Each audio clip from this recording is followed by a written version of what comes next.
The crime scene presents a new page of crime, a new mystery, a new shock case. Chloe and Omar, a girl from a small town and a Dubai billionaire. Their love story, a whirlwind romance straight out of a fairy tale, was a global sensation until it became a true crime nightmare. Chloe, a girl from a dead-end town, always felt like she was living in black and white. She craved the kind of life you see in glossy magazines and on celebrity Instagrams, a world filled with private jets, lavish parties, and couture. She'd scroll through her feed, dreaming of escaping the suffocating sameness of her small-town existence. Then, one day, her golden ticket arrived in the form of a DM from Omar, a Dubai billionaire. He was older, sure, but his profile was a testament to a life she could only imagine. Their virtual romance was a whirlwind of extravagant gifts and whispered promises. He flew her to Paris for a weekend, showered her with designer bags she'd only ever seen in movies, and spoke of a future where her every whim would be her command. To Chloe, this wasn't just a relationship. It was her grand escape, her chance to trade her mundane reality for a fairy tale. Her friends and family back home were a mix of envious and skeptical, whispering about her hitting the jackpot. But Chloe didn't care. She was on a one-way street to a life of luxury. The proposal was straight out of a rom-com, under the twinkling lights of the Burj Khalifa, with a diamond so big it felt like a prop.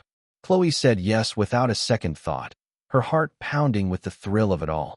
This wasn't just a wedding, it was her coronation. She was trading in her old life for a new one, a life where she would never have to worry about anything again. The wedding planning was a blur of opulence and excess, but Chloe reveled in every moment. She was no longer just a small-town girl. She was a soon-to-be Dubai bride, and the future was brighter than the most expensive diamond. She was ready for her happily ever after. Dubai was everything Chloe had envisioned and more. The city was a glittering oasis of steel and glass, a testament to human ambition.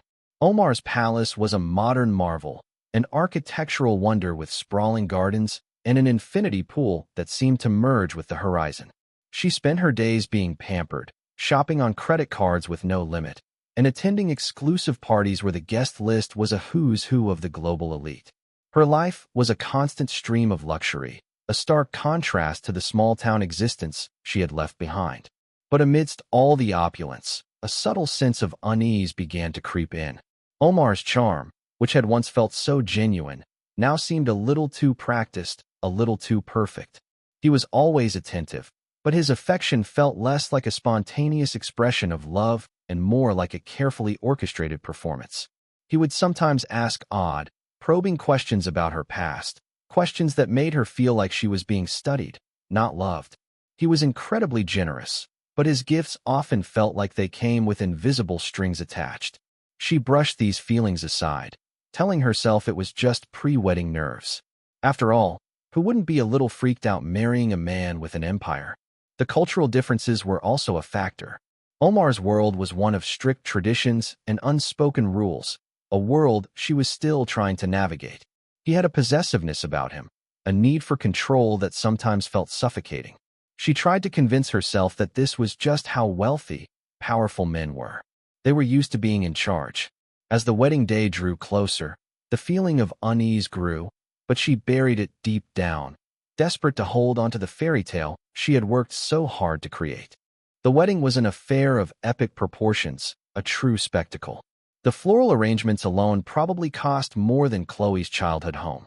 She felt like a princess, floating through a sea of flashing cameras and well-wishers in a custom-made gown that shimmered under the chandeliers. The reception was a lavish blur of deafening music, overflowing champagne, and a feast fit for royalty. Chloe felt like she was living in a movie, the star of her own blockbuster romance. But later, as they retreated to their private bridal suite, the atmosphere shifted dramatically. The air of celebration vanished, replaced by a chilling silence. Omar, who had been the picture of a doting husband all night, was now cold and distant. He didn't look at her with the adoring gaze she had grown used to. Instead, his eyes held a strange, unsettling glint, like a predator sizing up its prey. The usual easy affection was gone, replaced by a tense, uncomfortable stillness. As the night wore on, the silence was punctuated by Omar's questions. They weren't the playful, getting-to-know-you questions from before. These were different, more pointed, and intensely personal. He grilled her about her past relationships, her life before him, and the details she had glossed over in their initial conversations. His voice was calm, but the menace behind his words was unmistakable. Chloe's heart pounded in her chest, a drumbeat of pure terror. The romantic bubble she had been living in had finally burst, revealing a side of Omar she had never seen before. The fairy tale was over. The perfect, charming man she had married was gone, replaced by a stranger with a cold, hard look in his eyes. The feeling of dread was overwhelming, a stark and brutal contrast to the joy of the earlier hours. The morning sun streamed through the expansive windows, casting long, accusing shadows across the luxurious bridal suite. But the room, which should have been filled with the warm glow of a new beginning, was a scene of unspeakable horror. Chloe, the beautiful bride, lay motionless, her wedding gown a crumpled, tragic mess. The dream she had so desperately chased had become a nightmare, and she was at the center of it. The perfect fairy tale was over before the first chapter had truly begun. The initial report from the authorities was vague, a masterclass in diplomatic ambiguity. They spoke of a sudden, unexplained medical emergency, a tragic accident on a night of celebration. But the scene told a different story. The air was thick with a chilling silence, the kind that follows a storm. There was a subtle disarray to the room, a few overturned items, a broken vase, small, telling details that hinted at a struggle. The police, accustomed to dealing with the secrets of the ultra-rich, knew better than to take things at face value. Omar, who had emerged from the room looking distraught, maintained his story of a medical crisis. His grief seemed convincing, but there was an unsettling coldness in his eyes that didn't quite match his performance. The authorities began their investigation, a quiet, meticulous process designed to peel back the layers of wealth and influence. They cordoned off the suite, turning the scene of a grand romance into a sterile crime scene. The reality of what had happened was now stark and undeniable. Chloe's death was no accident. The perfect, opulent world she had married into was nothing but a gilded cage, and she had paid the ultimate price for her escape. The details were still foggy, but one thing was crystal clear. Chloe, the newlywed Dubai bride, was dead. The death of the newlywed bride sent shockwaves through the opulent circles of Dubai. The police, well-versed in handling cases involving the city's powerful elite, launched an investigation that was both discreet and relentless. Omar's account of a sudden medical emergency was the official narrative, but the detectives weren't buying it. There were too many red flags, too many inconsistencies in the initial reports. The perfect picture Omar painted of their marriage didn't quite line up with the subtle clues found in the bridal suite. Detectives began to dig, peeling back the layers of Omar's carefully constructed life. They interviewed the staff who had been working at the palace that night, and their testimonies, while guarded, hinted at a different dynamic. They described a man who was charming to the public, but demanding and volatile behind closed doors. The fairy tale marriage that had been so heavily publicized was, in reality, a fragile facade. The medical report, once it was completed, was the final piece of the puzzle that blew Omar's story wide open. It contradicted his claims of a sudden illness and pointed to signs of a struggle. The investigation became a quiet but intense chess match. The police knew they couldn't just storm in and arrest a man of Omar's stature without an ironclad case. They had to be meticulous, building their case brick by brick, gathering every last piece of evidence. They scrutinized Omar's past relationships, looking for a pattern, a history of control and possessiveness. They found whispers of other women, other sudden endings, other stories that didn't quite add up. The golden facade of the billionaire's life was beginning to crack under the pressure, revealing the dark, ugly truth that lay beneath. It was clear now that this wasn't just a tragic accident. It was a homicide. The police were no longer looking for answers. They were looking for a motive. The investigation intensified, and as detectives delved deeper, a dark, sinister truth began to emerge.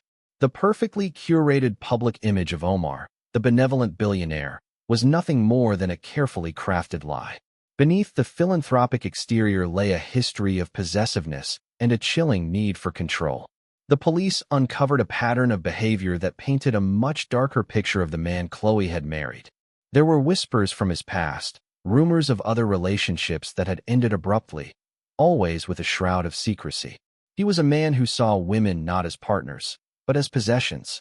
The final medical examiner's report was the damning evidence that broke the case wide open. It contradicted Omar's claims of a sudden medical emergency and pointed directly to a cause of death that was anything but natural. The report detailed signs of a violent struggle, confirming the suspicions the detectives had from the moment they first walked into the crime scene. The motive, when it finally surfaced, was as shocking as it was tragic. It was not about money or infidelity in the traditional sense. It was about a clash of cultures, a collision of two vastly different worlds. Omar had rigid, deeply ingrained cultural expectations about purity and tradition, and he had made his intentions clear to Chloe during their tense conversation on their wedding night. When he discovered she had not been a virgin in his traditional, absolute sense, his fragile ego and sense of honor had shattered. His anger, fueled by his deeply ingrained beliefs, had turned to rage. The man who had showered her with gifts and promises of a fairy tale life had seen her as a tainted possession. The truth, ugly and raw, was that Chloe had paid the ultimate price for not conforming to his archaic and dangerous expectations. The trial was an international sensation, a gripping spectacle that captivated audiences worldwide. The prosecution meticulously laid out their case, painting a devastating picture of a man who saw his new bride as a defective product, a broken promise. They presented the damning medical report, the inconsistent testimonies from the palace staff, and the chilling pattern of behavior they had uncovered from Omar's past. The evidence was a cohesive, undeniable narrative of a crime born from rage and a twisted sense of honor. Omar's defense team, a collection of the city's most expensive lawyers, tried their best to poke holes in the prosecution's case. They argued that the medical report was inconclusive, that the staff's testimonies were unreliable, and that Chloe's death was a tragic, if not sudden, accident. They painted Omar as a grieving widower, a victim of circumstance and cultural misunderstanding. But their arguments, though eloquent, felt hollow against the weight of the undeniable evidence. In the end, the jury didn't buy the fairy tale. The prosecution's case was airtight, a relentless barrage of facts that exposed the dark truth. The jury saw Omar not as a heartbroken husband, but as a man who had murdered his wife. They delivered a verdict that sent shockwaves through the city's elite circles. Guilty. The powerful billionaire, who had once been untouchable, was now a convicted murderer. Justice, slow but relentless, had finally caught up to him. Chloe's story, a cautionary tale of dreams turned deadly, became a stark reminder that not all that glitters is gold, and sometimes, a golden ticket can lead to a tragic end. Her name, once whispered in envy, was now a symbol of a life cut short by a violent and unforgivable act.